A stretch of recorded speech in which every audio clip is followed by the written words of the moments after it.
China, positions itself as a leader of the global South. It used to be called the developing world, now it's global South. They are out there offering clean energy solutions that are affordable to the rest of the world.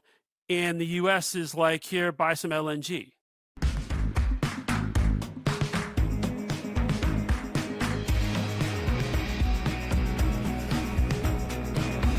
Hello and welcome to Why Is This Happening with me, your host, Chris Hayes.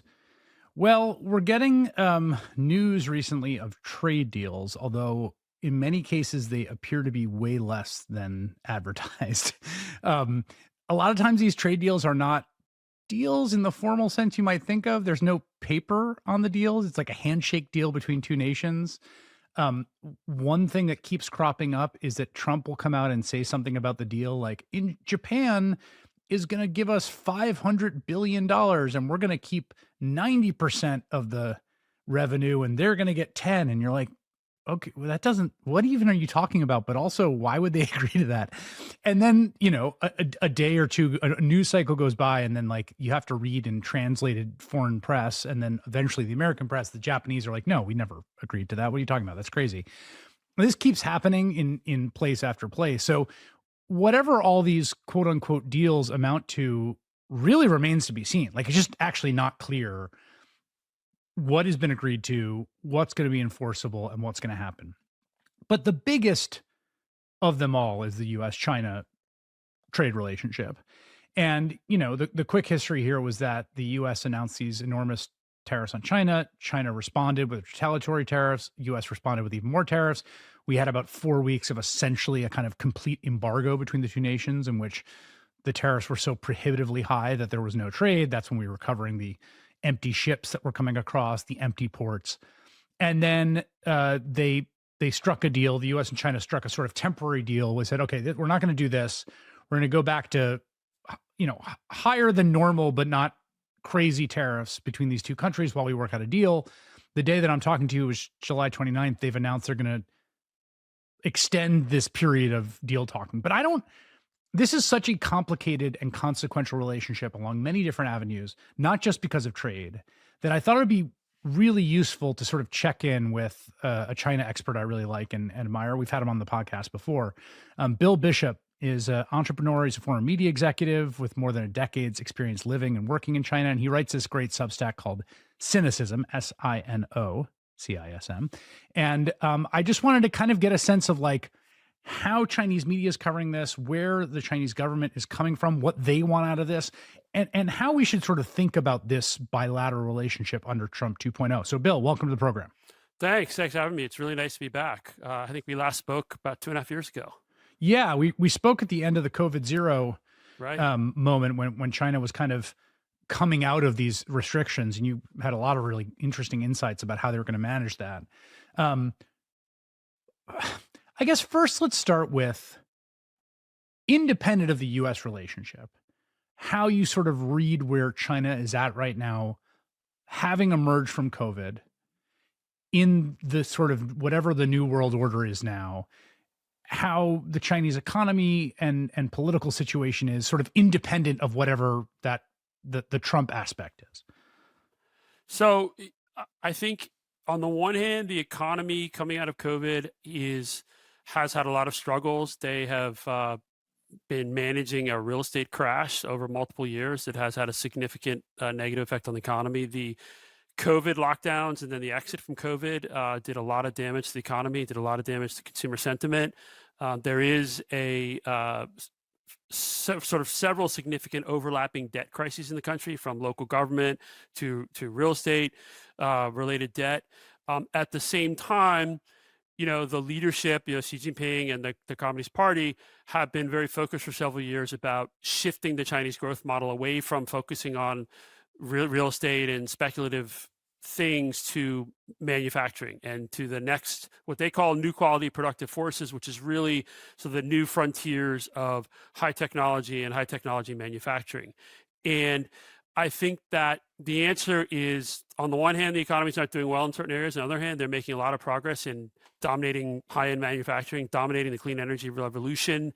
And so I think you have actually, I think something the Trump administration misunderstood going into the second administration was I think there's a or an underappreciated amount of confidence that Xi Jinping and the top leadership have in the direction they've set for the Chinese economy. And so that that confidence, it goes to the lessons they learned from the first trade war and how they have been hardening their economy and system.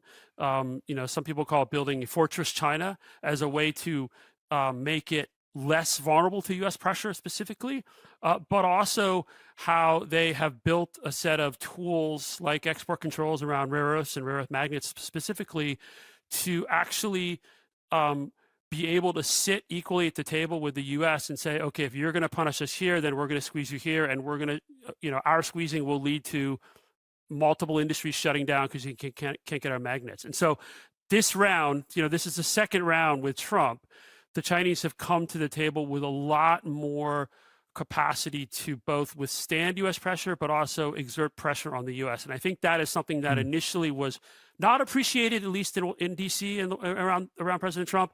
Clearly, though, now the Trump administration understands that both sides can actually do a lot of damage to the other. And so now we're into this. I think today just concluded the Stockholm talks after Geneva, after London. So this is the third round of talking. And as you said, they agreed to a 90-day extension. Let's talk. I mean, when you talk about that, I'm the furthest thing from a China expert, but from my sort of reading, right? I mean, you have this fascinating combination of, in some ways, free market and planned economy. A lot of capital investment is directed by the state because banks are connected to state apparatuses. That means that money can flow into sort of big investments a lot. There's huge amounts of infrastructure development. There's a huge amount of real estate development. China's had a sort of issue in its economy in that it's got a very high savings rate. People don't like to consume. There's been a lot more like consumption stimulus and demand support by the government, as I understand it, in trying to sort of encourage that consumption, a larger consumption sector in China. What has been there's sort of this underlying all this is kind of tacit social contract of like, we deliver year after year between 7 and 10% growth. And that's sort of the bargain between the state and its citizens. How intact is that right now? It seems like it's sort of beaten the odds in some ways. So that bargain specifically around like 7 to 10% growth, that has been gone for several years. The growth rate now, the target is 5%, and it will sort of likely stay at 5% for several more years. And, there can be a debate about whether they actually hit 5%. Of course, they hit it. They always hit it. But that social contract, and this goes back to, I think, in sort of the end of COVID, coming out of COVID when we last spoke, is consumer sentiment's down. Employment has become a real issue, especially for new college graduates. And so bits of the social contract have definitely been fraying. The government has made a big push or said a lot of things about how they're going to increase social spending, increase spending on certain types of social welfare.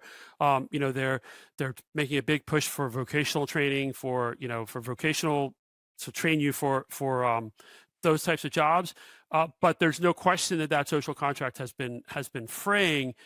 And so, the thing that goes back to, right, is a lot of times, especially I think, you end up sort of, especially in Western, sort of the DC and certain places, you kind of have this caricature: either China's going to take over the world or the economy's on the verge of collapse. I think it was last summer, there were 2 Economist covers in a row where basically it was like China's economy is collapsing. Right. And so usually that's the side of the bottom, right? And then, but the point is, like, it has this ability to have a lot of problems and yet continue to grow and continue to muddle through. And that is sort of has always been my baseline. And I think here what we have is, on the consumption side, the Chinese government is talking again about more consumption, stimulating consumption. It's the top, the number one priority for this year out of this economic work conference they had in December last year. And yet they also have built up massive overcapacity in all sorts of sectors, and they're exporting that globally, which is one of the reasons why the U.S. is, especially, and EU as well, have been in the middle of these very difficult trade talks with the Chinese. And so the economy is a mixed bag. On the one hand, it is not booming. It's not great. A lot of people have employment issues. On the other hand, it's not, as U.S. Treasury Secretary Bessent said in the early parts of the U.S.-China talks, they're not playing with a pair of twos. Yeah, I mean, the point. It's funny you say that because I think it reminds me of another economy, which is the U.S. economy, which also tends to get covered in the same way. Right. And that's like, this one of the things we learned about the U.S. economy over the last several years is there's a sort of similar story for different reasons, which is it's an enormous economy. It's a huge enterprise with unbelievable amount of productive capacity. It can both be the case that like it's got a huge bunch of problems and people, when you pull them, don't like it. And also, it is macroeconomically incredibly robust and resilient to a million different things you Right. throw at it. Right. No, I agree. And so you have to have this cognitive dissonance. On the one hand, you can see all the problems, but on the other hand, you just because there are a bunch of problems does not mean, oh, you push hard and all of a sudden they have to cave, which I think was, again, Right. sort of a view, at least in part of the Trump administration at the beginning of this administration. And that turned out to be a miscalculation. So let's talk about two areas where there's really interesting sort of strategic questions. So one on this sort of next frontier manufacturing. I mean, I'm sure you know this, but on the, ByteDance owned, Chinese owned TikTok, there's an entire genre now of like essentially Chinese propaganda, but it often will not feel exactly like Chinese propaganda, but it's basically short videos about China as the future. And in some cases, I think it's like, I don't know enough. I think it's like literal propaganda. Like I think it's been actually paid for by the state in some way. And in some cases, it's American influencers who've been like brought over to China. And in some cases, it's just videos at a car show being like, this new model by Chinese car manufacturer BYD is super cool. What it all comes together is like this sense that on these cutting edge technologies, particularly electric cars, battery technology, which is going to be pivotal, and solar, China is just racing out ahead. And you even have the CEO of Ford Motors basically saying this about Chinese car capacity. Like, tell us about the developments in those areas and I guess how real it is and how much it is kind of a propaganda. No, so the stuff online, and the Chinese have programs to bring over foreign influencers, and so they may not know they're doing propaganda, but some of them actually are doing propaganda. They're part of a directed, sort of structured program.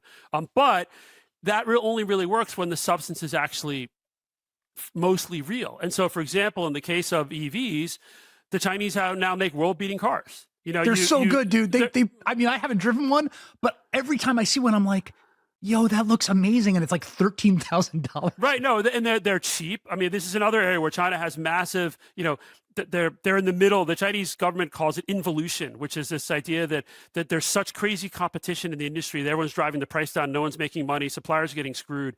And so the Chinese have now in the middle of this anti-involution campaign around EVs because there are 100-something brands and the price just keeps dropping. But they are amazing cars.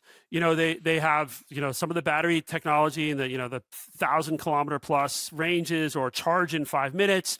What's interesting though is, Tesla is in China. Its share has been dropping because they haven't updated its models. But just last week, sort of like one of the top kind of Chinese car influencers, a Chinese guy, did a show where he looked at the autonomous driving systems of all the Chinese cars, because there's actually been an issue where a lot of the Chinese brands are saying, we can do autonomous driving. And in fact, there are a bunch of accidents that doesn't really work right. So they actually took over a highway, tested all these cars, and became quite a bit of a scandal because the one that they rated the safest autonomous driving was actually Tesla. And so in some areas, as great as these Chinese cars are, Elon Musk and Tesla are still ahead. But they're more expensive and their models are kind of old, they're kind of stale. The Chinese cars are really impressive, and they, if they were unfettered, if they were able to compete in an unfettered way around the world, no tariffs in the US, for example, or in the EU, they would, as the Ford CEO is correctly worried, and as the Mercedes-Benz CEO is worried, and all the big German car companies, they would cause a lot of problems for the traditional,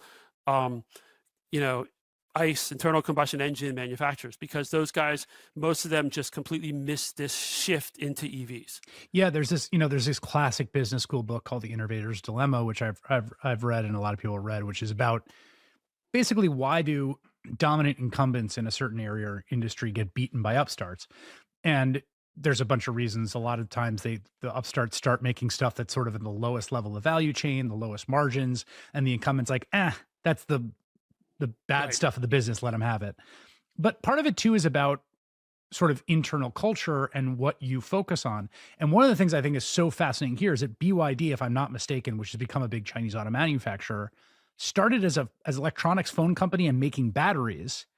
And so you've had this sort of fascinating thing where Tesla aside, in the US, you have some of the most amazing automotive engineers and capacity and all this stuff built up over a century to make internal combustion engines. And then you've got this Chinese company that's coming at it from the battery first, which ends up being so central, and they're now becoming a dominant player. No, it's the car industries have seen this, the rise of Japanese car companies. There was a lot of arrogance, so they can't make cars, and they were crappy to start with, and then of course they caused the crisis. Korean cars, right? And the thing is just with China, they're just the manufacturing, their home market is so big and their manufacturing capacity is so massive that they pose in a much faster way. They sort of present a much larger global threat to these existing companies. And there's no question though that in COVID did have an impact, because for a couple of years, top executives from foreign auto companies just weren't going to China. Right. And so we shouldn't underestimate the amount of arrogance. Sort of, the Chinese can never make these, they can't innovate, not true. And obviously now they understand that. But at the same time, the rise of the EV industry is also an example of an incredibly, perhaps the most, or one of the most successful industrial policies, right? Where this industry was originally built on lots of government policies, including forcing foreign auto manufacturers to do joint ventures, and transferring know-how to local incumbents, training up entire generations of auto engineers and people who had experience in making cars. Lots of subsidies, but they're not successful now because of those subsidies. They are successful now because the ones that are at the top, like BYD, NIO, some of these other Chinese companies, Xiaomi now has these great cars. They're successful because they are some of the best entrepreneurs in the world. And they are able to not only survive, but thrive in perhaps the most cutthroat market in the world. And so they're beyond sort of the subsidy phase. Right. And now the Chinese government is actually dealing with how do they clean up the policies that created this massive overcapacity across China, because lots of cities all wanted a car company because it's employment. And now they got to rationalize that and force these local officials to say, you're not going to have a car company because your company is a zombie. Right. And, in the case of BYD, I mean, yeah, I've seen some of the articles about that thing you just mentioned before about charging in 5 minutes to 85%. And they even have hot swap where you pull the car in and they you drive into the thing, you get out, it raises it up, it takes the battery out, puts it in, and off you go. And I think it's 4 or 5 minutes. Yeah, it's totally amazing. It's cool. It's very cool. The other place where we're seeing this in a huge way is on solar. Mm-hmm.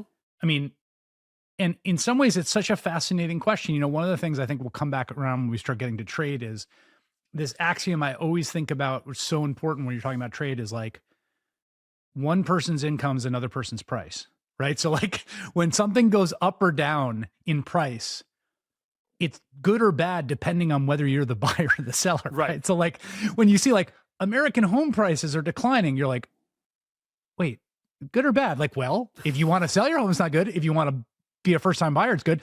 And this is really true, I think, of solar as a place where you really see this, right? Because at one level, it's the cost of solar is dropping at this just shocking rate, mostly thanks to the Chinese.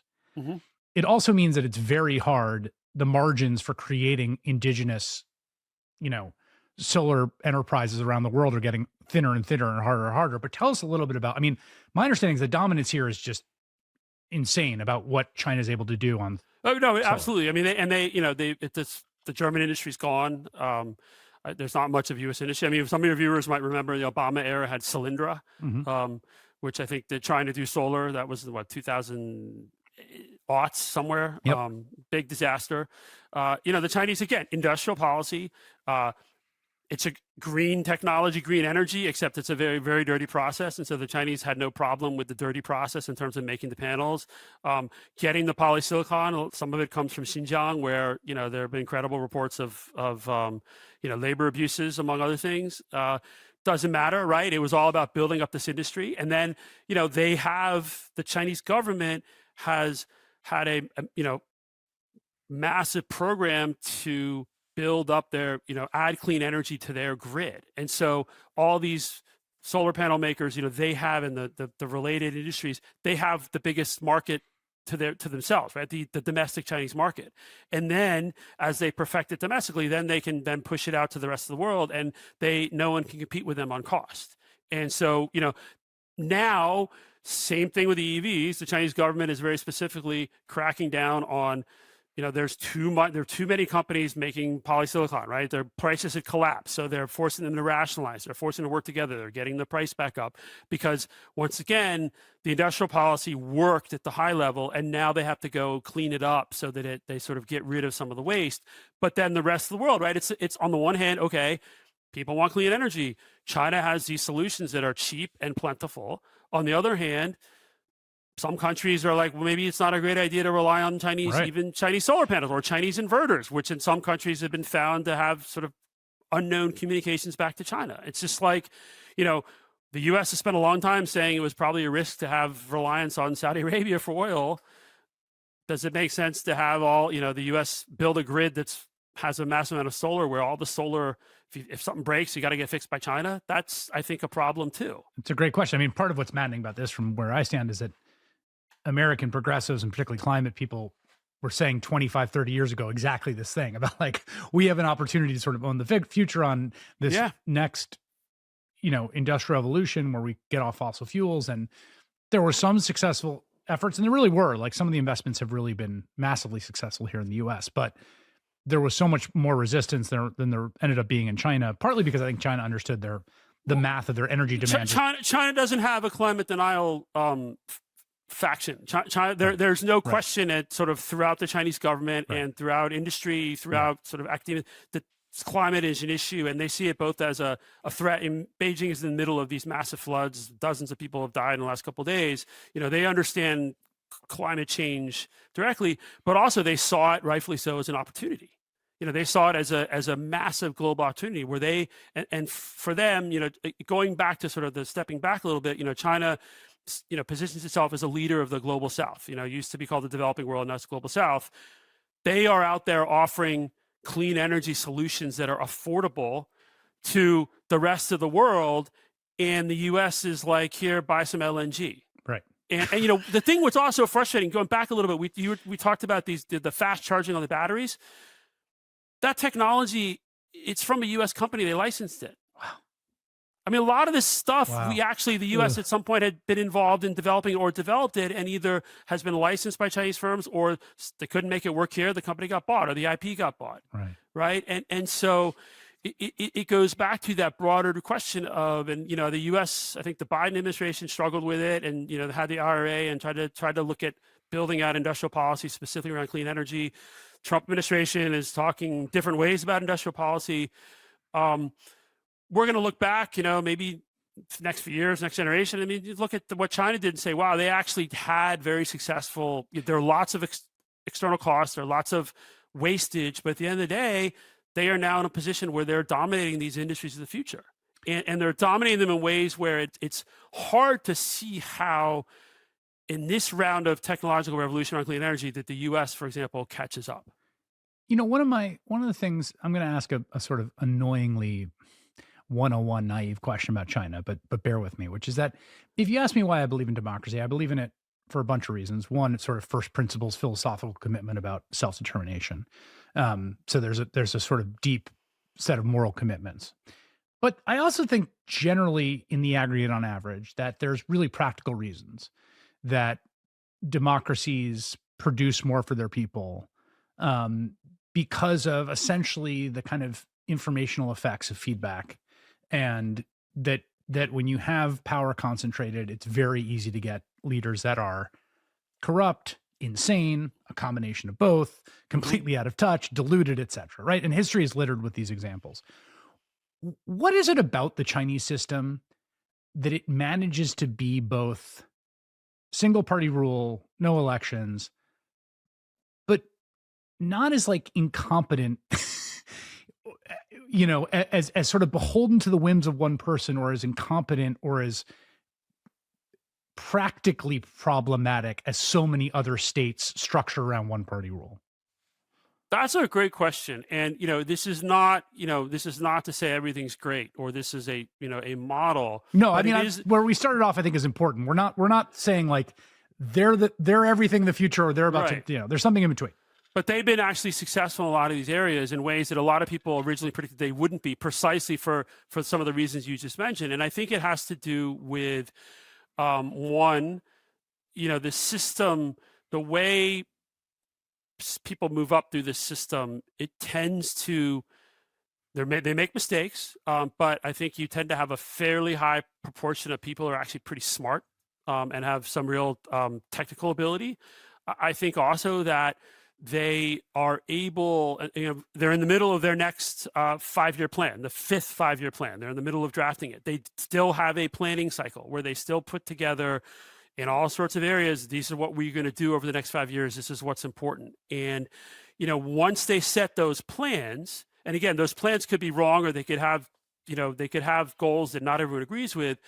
Once they set those plans, the system then works towards those plans. And it's very hard for them to be disrupted by midterms or, some other sort of short-term thing, and good and bad, right? Again, it has its advantages, it has its disadvantages. But I think that, there is also, I think, something to be said for a view of really, and part of the planning process is sort of looking out and understanding where they had deficiencies and weakness, and specifically places like energy. They were far too reliant on, that a backward power grid, far too reliant on imported oil. And so they'd spent decades looking at how do we reduce this reliance on foreign oil, because obviously, that kind of reliance, excessive reliance on these key foreign supplies leads to, it gives pressure points for foreigners, leads to, maybe reduces their options around things that they want to do, say around Taiwan, for example. And so when you put it all together, I mean, ultimately, I think they were able to say, this is an area where it helps our economy, but at the same time, part of it around solar and the clean energy is also a reaction to the massive pollution problem they had, still have in some places. But, I remember, our kids are now in college, but we would walk them to primary school in Beijing, and, multiple days we'd look like insects with these crazy face masks because the air pollution was so bad. Air pollution is much better in most big cities now. Right. And so part of that was a reaction to, again, it's not a democracy, but it was a reaction to popular pressure. People were getting really upset with the degradation in the quality of life because of all the environmental problems.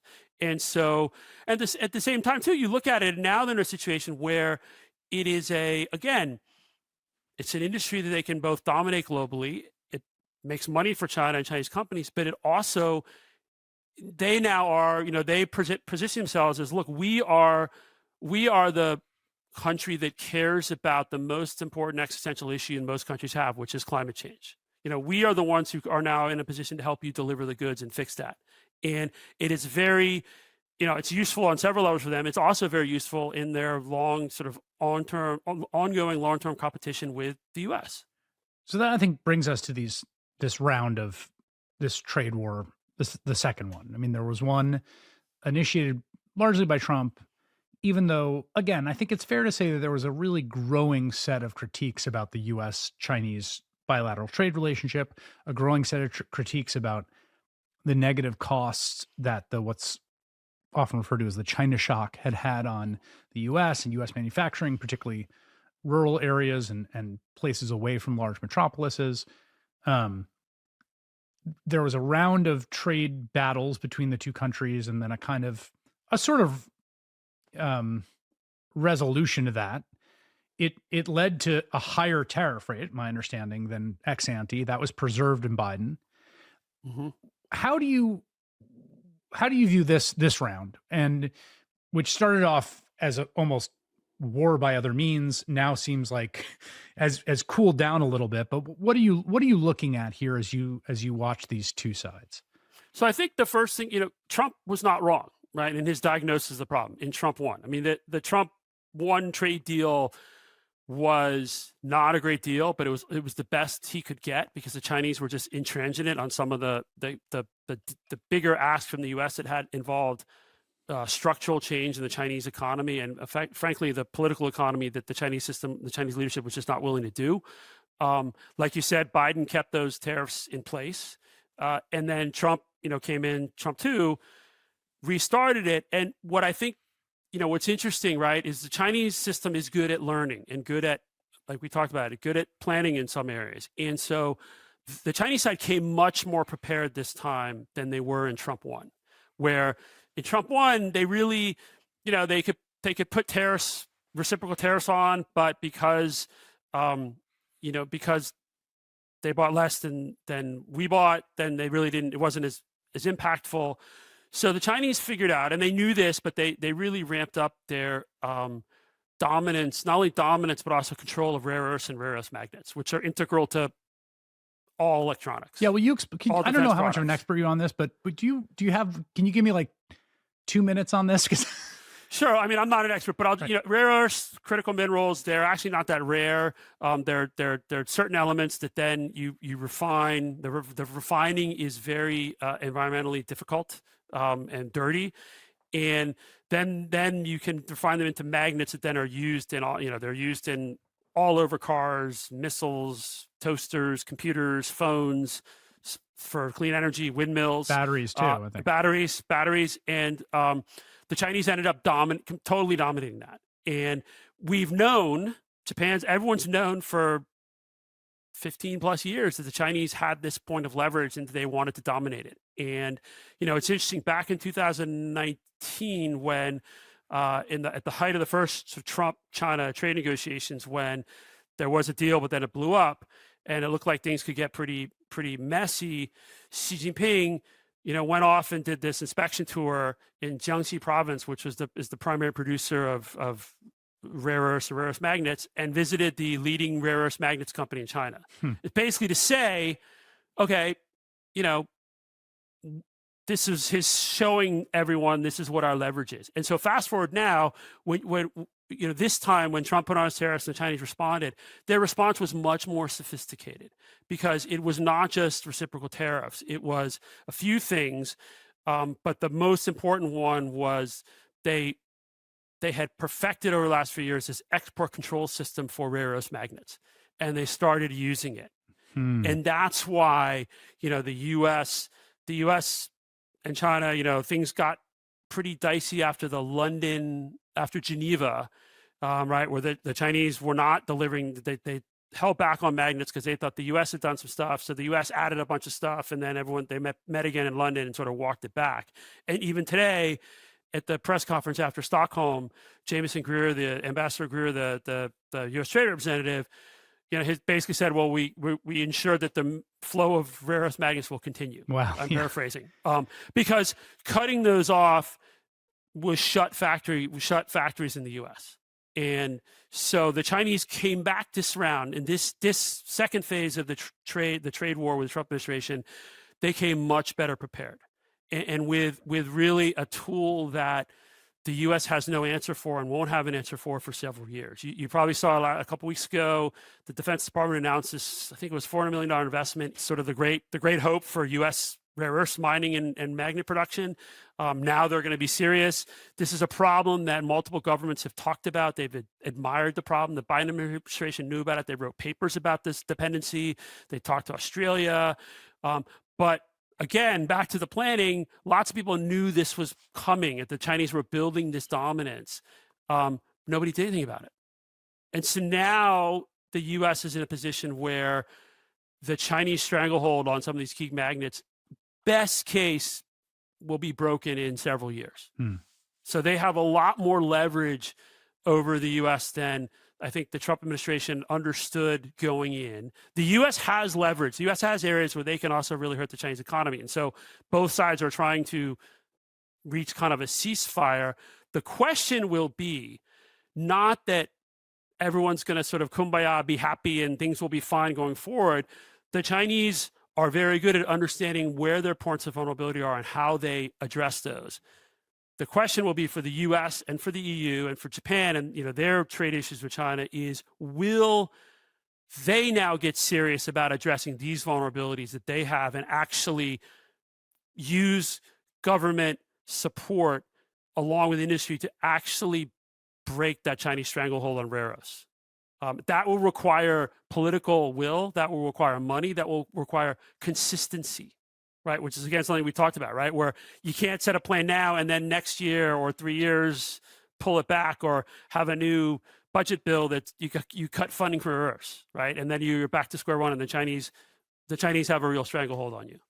Yeah, it's a really good point. I mean, what do you think? What does China want? I mean, China's not really initiating this round of the trade war. It's being initiated. We should make it clear here. Trump is initiating this, and he's initiating it, I think, out of a combination of one of his few genuinely held, like, zealous ideological beliefs, which is like mercantilism is good. Like, he genuinely, to his core, believes that he likes mercantilism more than he likes trade. Like, he thinks there's no such thing as non-zero sum exchange, that every deal someone's getting screwed and someone's screwing someone else.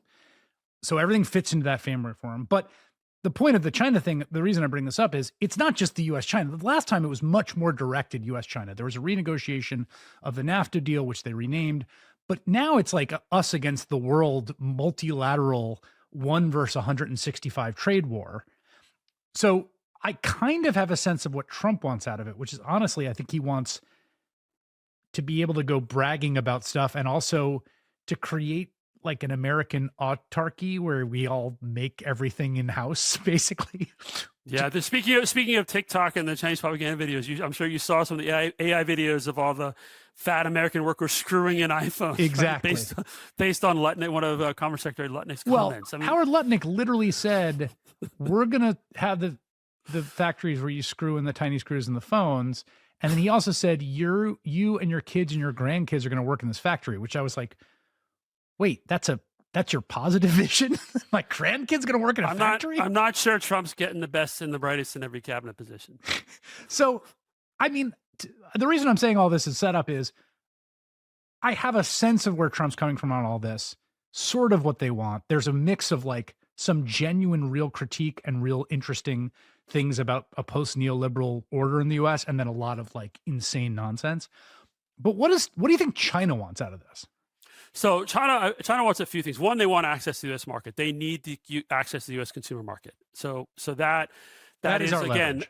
That is one of our points of leverage. Right? There are some bits of technology that have not been export controlled yet that the Chinese need, and you could see that from the way, after the Geneva talks broke down, one of the things the U.S. did was they sent GE a letter saying you can't sell your engines to the Chinese commercial aircraft program, because the Chinese are trying to build the Boeing and Airbus killer, and they're using a lot of U.S. technology to do it. And if the U.S. cuts that off, those planes basically don't fly. But most important is the U.S. market. The other thing they want, and they want to make sure, is that the U.S. is not able to cut deals with all the other countries the U.S. is working with that have clauses in there that penalize Chinese goods that are either being made or being transshipped through those being transshipped through those countries. And so far, you hear that maybe is in the UK deal, maybe there's something in the Vietnam deal. And deal, again, as you pointed out earlier, I think is a fairly generous term for some of these things. We haven't seen the details, so we don't know what they are. But the Chinese are regularly saying, they're going to be basically they're diplomatic speak for, they're going to be very upset and take action if third countries, sort of take it out on China, or forced to discriminate against Chinese goods. And so, because ultimately, and the Chinese, I think, have reason to be fairly confident, is they know that they can still access the U.S. Their companies, a lot of them can still access the U.S. consumer market, even when the U.S. tariffs are so high, by transshipping through these other countries. The Trump administration knows that, and I think, especially on the USTR side, where you have actually people who are focused on process and understand trade law and are very serious about trade, my understanding is that they had a set of proposals that were much more buttoned up in terms of how to deal with this on a sort of a broader, not necessarily a bilateral basis, but actually work with other countries to address the Chinese, what they say is the Chinese overcapacity issue,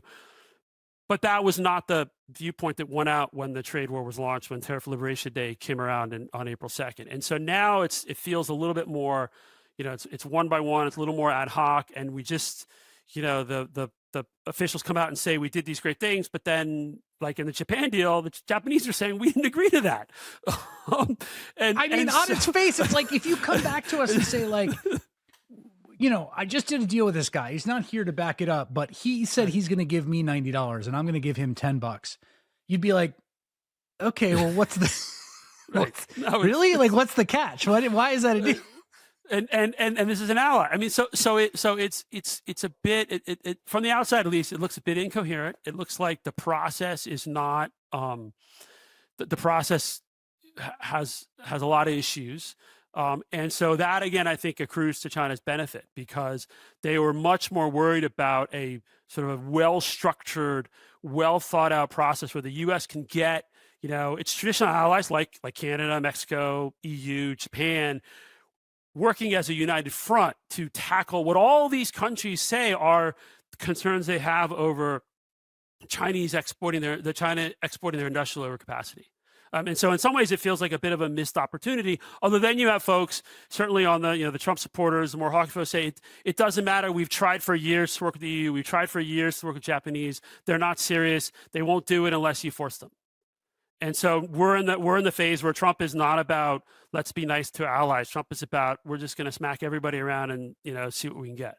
Yeah, although I have to say, and again, I'm trying to be really ruthlessly fair here, but the first round of this, where Trump was just jacking up the tariffs to the point where it felt, with China, where it went to like 145%. Yeah, it felt like the U.S. basically cried uncle on that. I mean, it felt like they were like, there's this big back and forth of who's going to call who for the talks, and he lied. He very clearly lied and said she called him. Very obviously, that wasn't more true. than once. Yeah,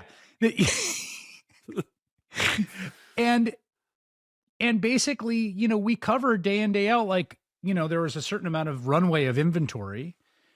But it was about to hit the point where it was like empty shelves. Yeah. And I feel like the U.S. basically caved. I mean, obviously China wanted to talk because they don't like it either. It hurts both people. They would prefer not to have this happening. Yeah.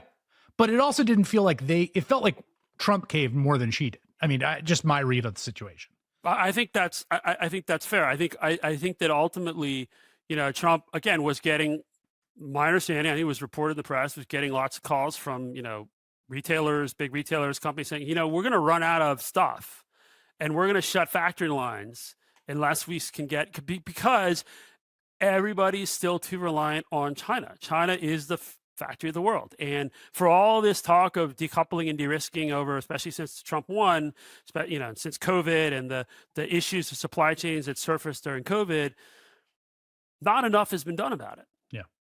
Right. I mean, and so we were, and I think people were saying, oh, Christmas is ruined if they don't get the ships back in the next 2 weeks. And I think ultimately, yeah, I do think that ultimately the U.S. and I do think, again, it goes back to also the export controls, rare earth magnets, where the Chinese have been smart. And the win for China here, not just where it looks like they were able to stand toe to toe with the U.S. with President Trump and force him back to the table, force him to back down. Of course, the Trump administration said we didn't back down.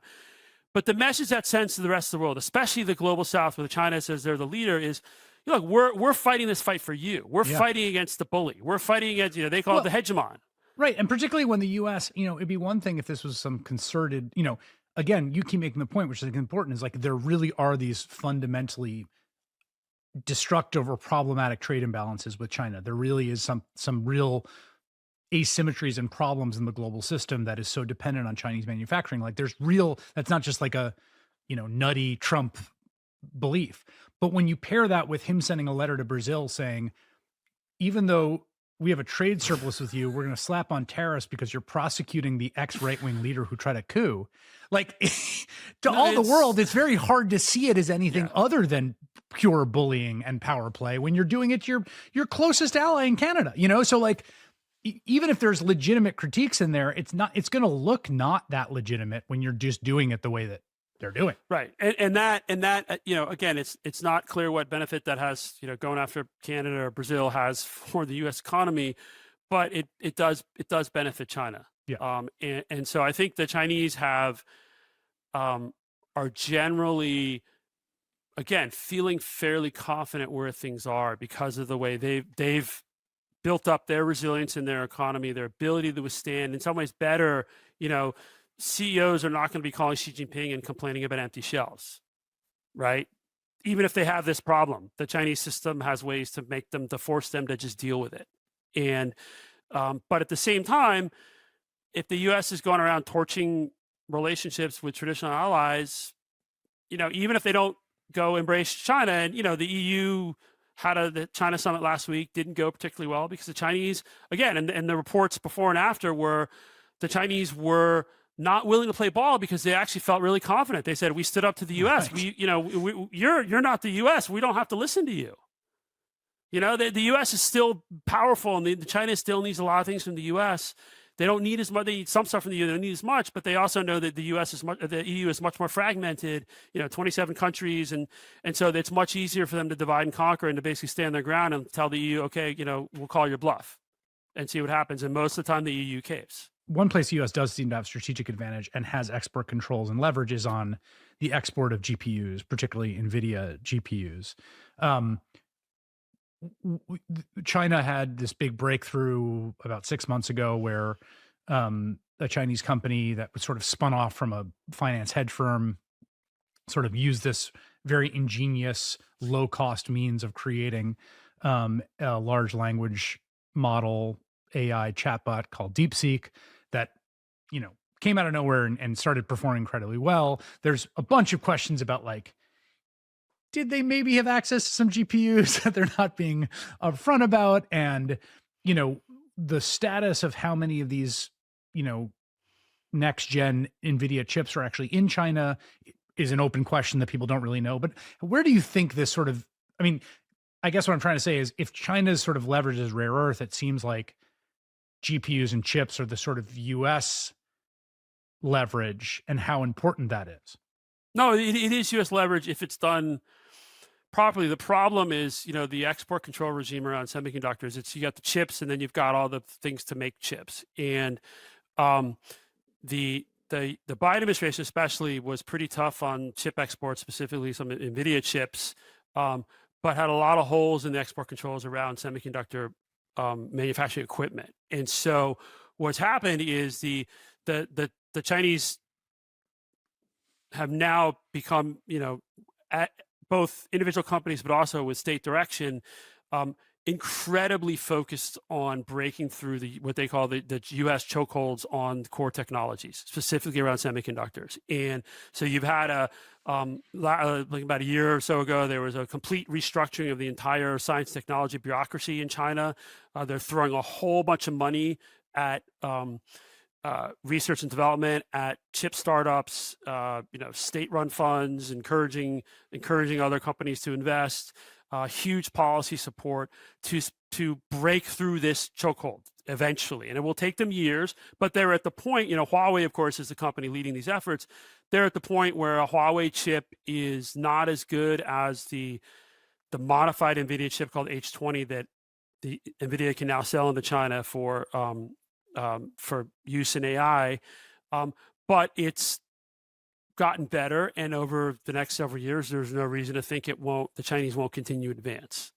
They may not be at the cutting edge where the U.S. is and Taiwan is, but they'll be good enough for a lot of things. And so again, it's a this is one of those things, right? The H20, this chip that's been in the news. There was a proposal in the Biden administration, went to Secretary Raimondo to ban sale of that chip, and the Biden administration didn't want to do it. And so the Chinese could buy it to sell to China. To China, yeah. So it was modified for China, right? It was right. They had these export controls, and NVIDIA built it to fit under the technical. And the reason is NVIDIA wants to sell that chip, and they go to the White House and they say we're a huge we're the highest performing American company in the stock market, and we have lots of employees. Don't screw us. We're an American company, basically. Well, that, and also basically saying, look, the Chinese are really trying hard to, build their own AI ecosystem. In fact, the Xi Jinping, the Politburo, right, the top 24 members of the Communist Party, they meet monthly, and usually or they have a public meeting monthly usually, and then usually they'll have a study session. And the April study session was about AI. And in that study session of the readout, mostly Xi's comments.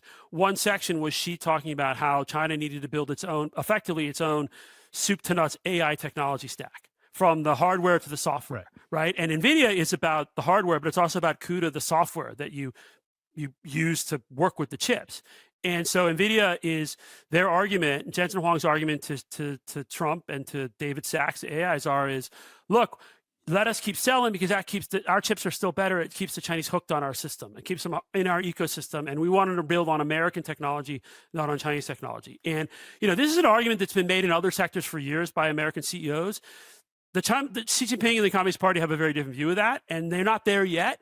But just because Jensen Huang can now sell these chips does not mean that there won't be a massive pressure inside China and from the Communist Party to, over time, force these companies to de-Americanize their entire AI stack. And whether or not it'll happen faster because they can't get H20s, or happen a little slower because they can get H20s now, you would be, I think, mistaken to bet that it won't happen, because China has non-financial reasons to want to de-Americanize that technology stack, and they're very good at pursuing those goals.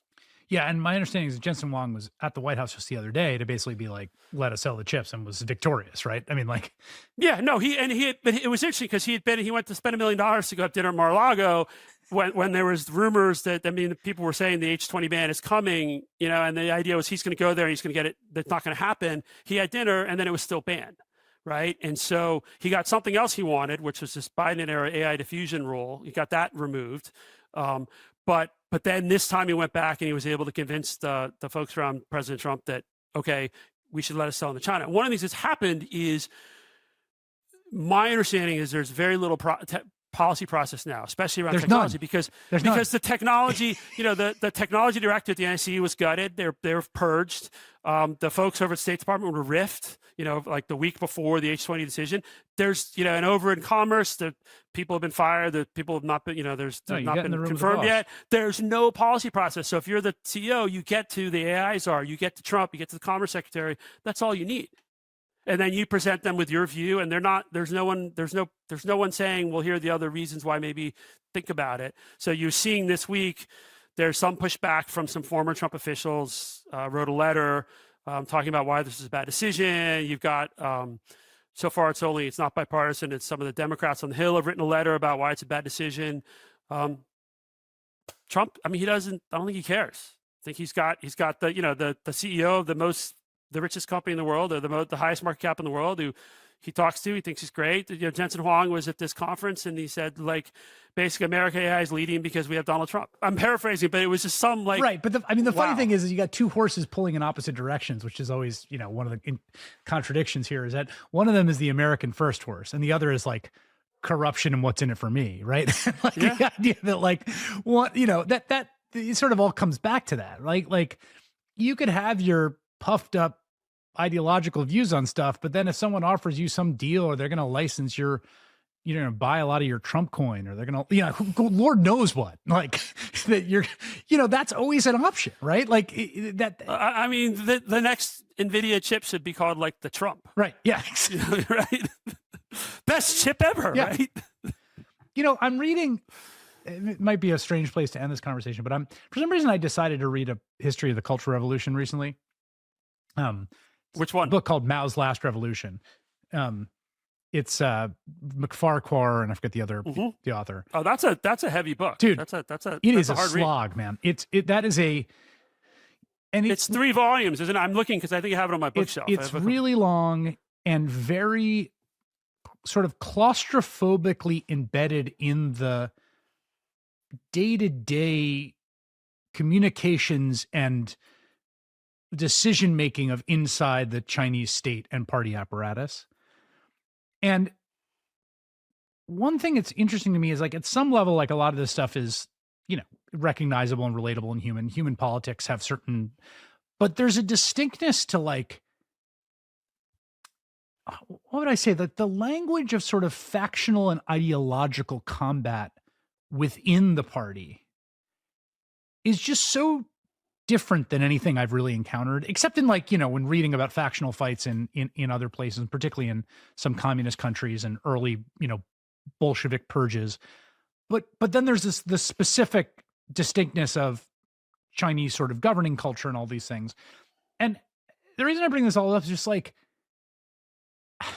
it feels like lame and problematic and suspect to be like, wow, that's a really different system. But man, does it feel like a different system. No, it is. And it's also, I mean, it's good you brought it up, because one of the things that has came out during the, around Terror for Liberation Day, the sort of the system that some of the party propaganda apparatus started circulating, talking about this essay Mao wrote in the 1930s called On Protracted War, which is during the war with the Japanese. And it was basically like, how do you fight when you're in a weaker position in some ways? And it's all about fight, take a break, fight, talk, right? As the Chinese say, sort of how do you regroup? How do you find your enemy's weakness? How do you plan for this? And there just is, you look at Xi Jinping, Xi Jinping at one point when he was vice president, he was in charge of party history. He is steeped in the history of the party. He's steeped in Mao Zedong and how Mao was able to overcome rivals, both externally and domestically. And he's also steeped in how brutal this system is. And so this is not like dealing with Macron or dealing with Starmer. This is a completely different political creature who has an entirely different view of how you sort of deal with these struggles. Yeah, and not only that, I mean, one of the things that's hitting home to me, and this is the thing I always say in the American context when I'm talking to people about politics, and I always say to people, when you're looking at American politics and you're thinking about people making decisions because of quote unquote politics, interest group lobbying, financial donations, mobilization by citizens, the thing I always say to people is don't underestimate genuine ideological commitment as a motivating force of American political actors. Like, often it really is the case that like American politicians just do stuff because they genuinely believe in it. And the reason I say that is because I actually think that's really important. That one of the things that comes through in this book is that there's a ton of interpersonal struggle and Machiavellian calculations about who's on top and who's not. But there's also just a tremendous amount of sincere belief in the ideological project of the Chinese Communist Party. Yeah, no, I think how palpable that is and how important that is to understanding the decisions that are being made of like, there's just a lot of actual belief there in the project by the leaders. Right. And a belief that ultimately that China should be the more powerful country in the world than the US. Now, there's a lot of the motivating animus is this sort of continued struggle with the US from the Mao era to today. And ultimately, China is more powerful than it's been in many hundred years. They're much closer to achieving that part of that goal than they've ever been. Bill Bishop writes the fantastic Substack called Cynicism. He's an entrepreneur, former media executive, more than a decade's experience living and working in China. I read him all the time. Bill, that was great. Thank you so much. Thank you. That was really a pleasure. Thank you.